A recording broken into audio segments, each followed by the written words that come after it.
Have you ever looked at that little piece of plastic in your wallet and wondered how it can be so powerful and maybe a little bit dangerous? Well, it all comes down to understanding the rules of the game. And in this explainer, we're going to demystify credit cards and show you exactly how to make them work for you. All right, so here's the game plan. We'll start with the basics, what a credit card actually is. Then we're going to decode the stuff that trips people up, APR and interest. After that, we'll map out the monthly timeline, get into the fun part, rewards, and finally, we'll cover the big traps you absolutely want to sidestep. So first things first, what are we really talking about when we say credit card? You know, it's so easy to just think of it as a convenient way to buy things. You tap your card, you swipe, you move on with your day. But there is so much more to the story. It's a pretty complex financial product, and really getting how it works is the key to using it wisely. Okay, think of your credit card like a magic wallet that's always full. Sounds awesome, right? But here's the catch. It's not your money. It's the bank's. Every single swipe, every tap is you taking out a tiny little loan. Now, if you pay that loan back quickly, you get to use their money for free. But if you don't, well, that's when you have to pay the price. And that brings us to the price of that loan. Honestly, this is probably the most important thing to get right, because this is where a super useful tool can turn into a really expensive problem. Imagine you borrow a book from a library. If you bring it back on time, no problem, it's free. But if you're late, you pay a fine. Your card's APR is exactly like that fine, but for money. It's the fee you pay for borrowing the bank's cash and not paying it all back right away. And you know what? It all boils down to this one simple choice. Pay your bill in full before the due date, and you will never, ever pay a dime in interest. The APR could be 200%, it wouldn't matter. But the second you carry a balance, even a small one, from one month to the next, you start paying that price. And this is where it gets dangerous. It's called compound interest. See, when you carry a balance, you're not just paying interest on what you spent. By the next month, you're paying interest on your debt plus the interest from the month before. You're paying interest on the interest, and that's how a small debt can just snowball into a huge one. So how do you stop that snowball? Easy. You master the timeline.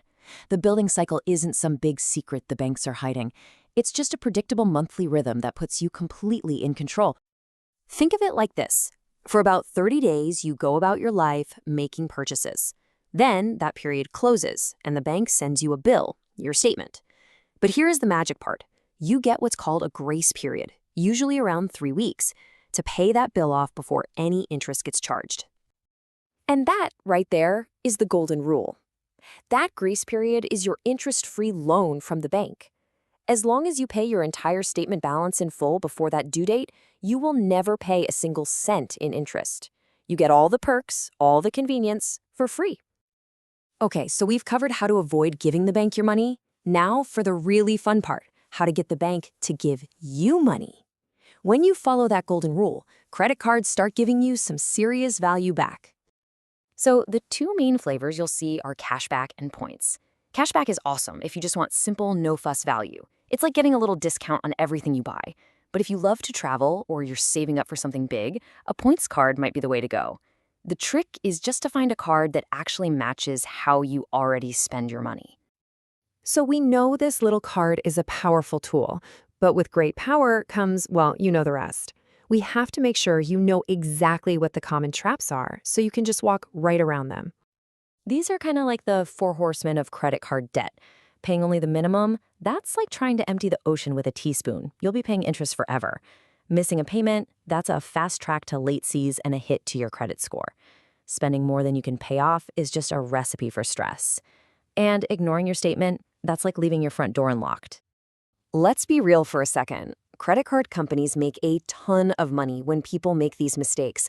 That's a huge part of their business model. But when you know the rules of the game, you completely flip the tables on them. You get all the good stuff, the security, the rewards, the convenience, without paying them a single penny extra. So let's wrap this all up into a super simple plan. Number 1, know your card's terms. Number 2, always, always, always pay your bill in full and on time.